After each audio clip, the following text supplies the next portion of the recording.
The Prime Minister calls on the members of the Cabinet to hold a meeting to put mechanisms of the national program announced by President Assad. And the President lays out a political solution for the crisis formed out of 3 stages based on national sovereignty and independent decision.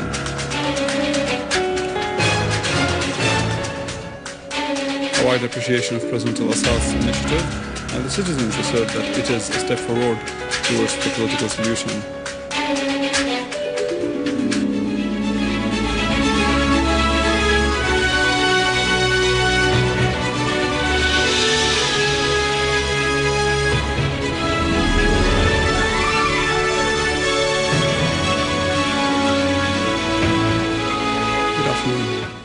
Prime Minister Dr. al-Halaqi called for a meeting of the government to set up the necessary mechanisms of the national program announced by President Bashar al-Assad in his speech yesterday to solve the crisis in Syria. Earlier, President Bashar al-Assad has delivered yesterday a speech at the Opera House in Damascus in which he addressed the latest developments in Syria and the region. The President asserted that the struggle is between our homeland and its enemies, between our people and the criminal terrorists. He said that these enemies are trying to terrorize our people who would never allow them to fragmentize Syria. The President added that the enemies of Syria are trying to force us to carry out their own agendas. They are utilizing few Syrians and many strangers and foreigners to destroy our country. This war we are fighting is in defense of our homeland, side by side with reform. The President said reform cannot progress without security reforms carried out by one hand while the other combats terrorism. We in Syria have never rejected political solutions. The President asserted that the political solution should be based in the first stage on regional and international commitments to stop financing and arming terrorists and to stop all terrorist acts in order to enable the displaced people to return home safely. After that, our armed forces will stop their operations and keep the right to retaliate when attacked. Second, there would be a mechanism of the commitment of everybody to the first item and to protect the borders. Third, the government would carry out direct and intensive contacts with all specters of the Syrian society. This would lead to a conference of national dialogue, including all the forces and parties wishing to find a solution in Syria, setting up a national charter, preserving Syria's unity and territorial integrity away from any foreign intervention and rejecting all types of terrorism and violence. The charter would be later on put into referendum. Third, an enlarged government would be formed containing all components of the Syrian community in order to carry out the items of the National Convention. Fourth, the constitution would go public to the public referendum. Once approved, the enlarged government would set up the laws agreed upon in the dialogue according to the new constitution. The new parliamentary elections would be carried out and a general conference of national reconciliation would be held accompanied by a general amnesty to free those detained because of events, while civil rights would be protected for those who have those rights. The infrastructure would be rehabilitated and compensations would be paid to people harmed by the events. Our support of initiatives does not mean that we accept the foreign interpretation of such initiatives. President Assad said, Syria accepts advice, but it would never accept dictates. We accept assistance, but never hegemony. The people have helped the army in many ways against the terrorists. The President greeted the men of the Syrian Arab Army in their stand in the most violent wars. This army is determined to restore safety and security and to uproot terrorism. The President also greeted every citizen who carried out his national duty and stood by our armed forces. The President asserted, I am one of the people and will always remain one. Posts are temporary, but the homeland remains. The President asserted that Syria would never give up its principles or rights to those who wanted to weaken Syria. We assert that Syria would never forget its occupied Golan and other occupied territories. Syria would never give up the cause of Palestine, for which we gave great sacrifices.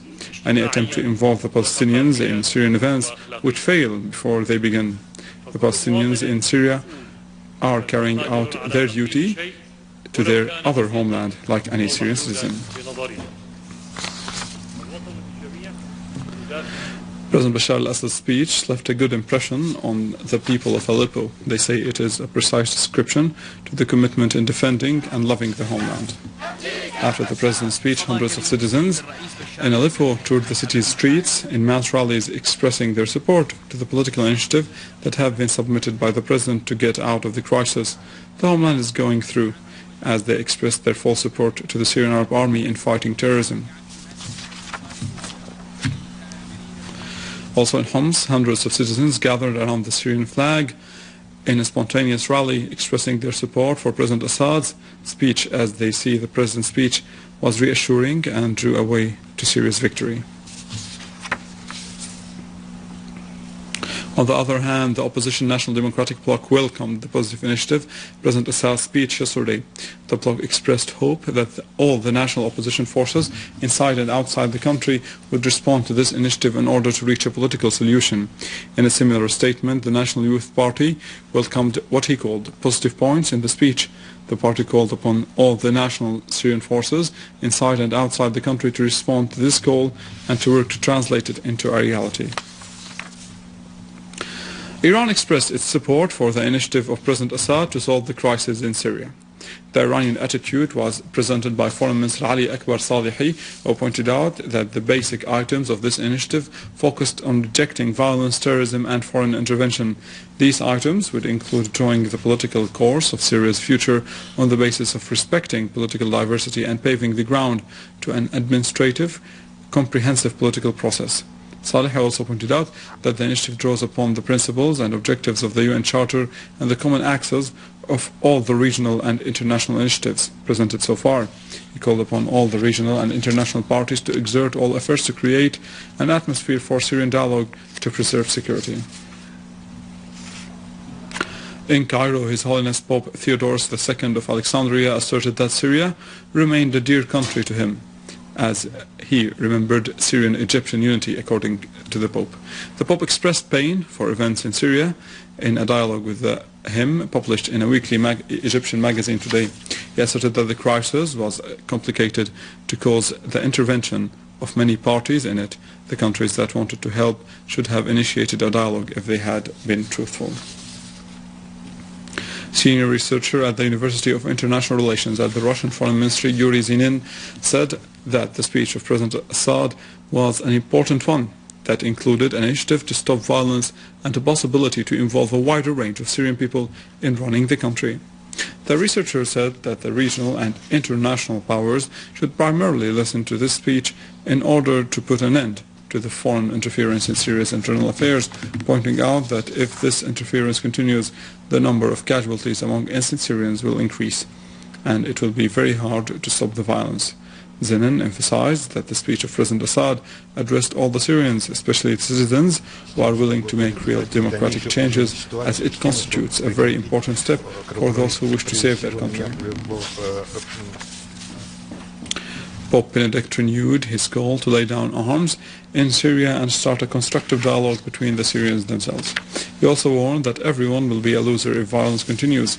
In his traditional speech on the New Year's Day before members of the diplomatic corps representing 179 states, the Pope mentioned the terrible suffering of the Syrians.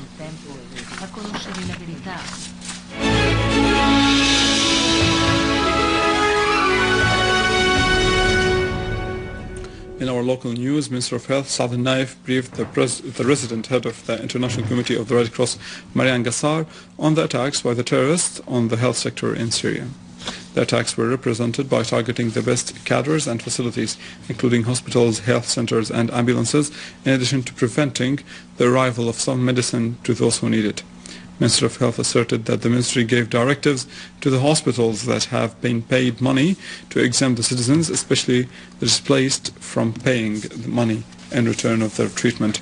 The minister also called on members of the International Committee of the Red Cross to continue their field tours in field hospitals in different governorates to inspect the services provided there and to see the damage caused by the armed terrorist groups. The General Directorate of Archaeology, in collaboration with the International Scientific Committee, has launched a teaching course about protecting Syria's cultural legacy in times of armed conflicts. The course includes collecting data on the armed cultural legacy and the start of exchanging technical information.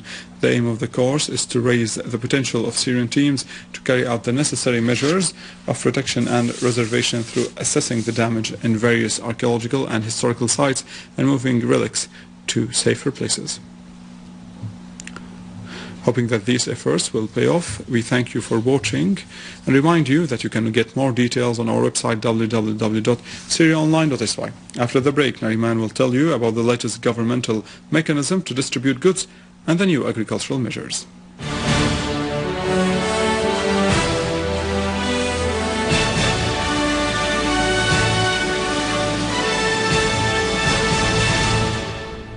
Ladies and gentlemen, good afternoon. Deputy Prime Minister for Economic Affairs, Minister of Domestic Trade and Consumer Protection, Dr. Qadri Jamil, asserted the need to develop mechanisms to control the distribution and to prevent smuggling basic goods, especially bread, gas and diesel. Mr. Jamil pointed out that the bread crisis has been reduced 70% and that the cooperation of all citizens with the government bodies, as well as the availability of basic materials and the well coordination, will contribute in solving the problems of distribution of some goods.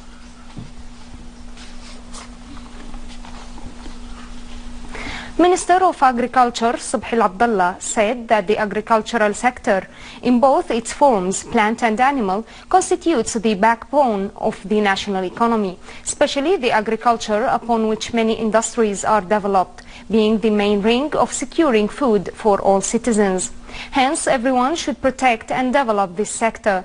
The minister asserted that Syria is still powerful and it is providing subsidies in different economic areas. During his meeting yesterday with a number of members in the directorates in the ministry, Minister Al-Abdullah underlined the need to develop an integrated plan to achieve sustainable agricultural protection and to promote correct ways of marketing. A draft stimulus package, which is expected to be issued this week, is declaring that the Japanese government is going to establish a lending mechanism with a rate that reaches $1.7 billion in order to encourage the companies to improve the new technologies and to cooperate in the new productive lines. Meanwhile, the draft showed that a 200 billion yen fund will be established with the Japanese International Cooperation Bank, supported by the state, in order to encourage the mergers and acquisition operations. Oil declined for a third day in London amid speculation that talks between Sudan and South Sudan may lead to the resumption of crude exports.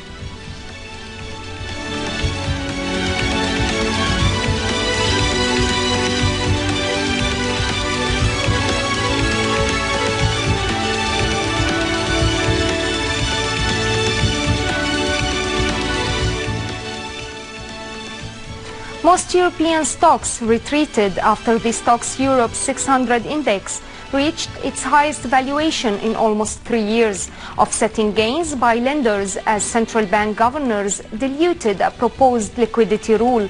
US index futures fluctuated while Asian shares fell.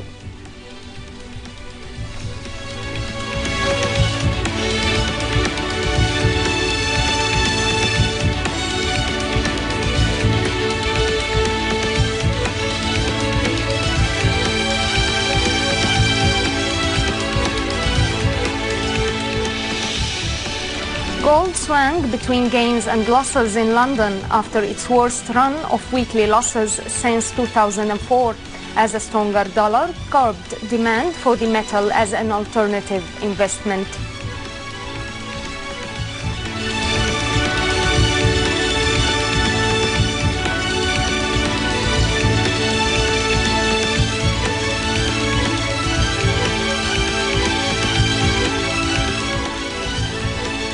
The euro declined toward a 3-week low against the dollar amid speculation that the European Central Bank will signal it's open to cutting its benchmark rate when policymakers meet this week.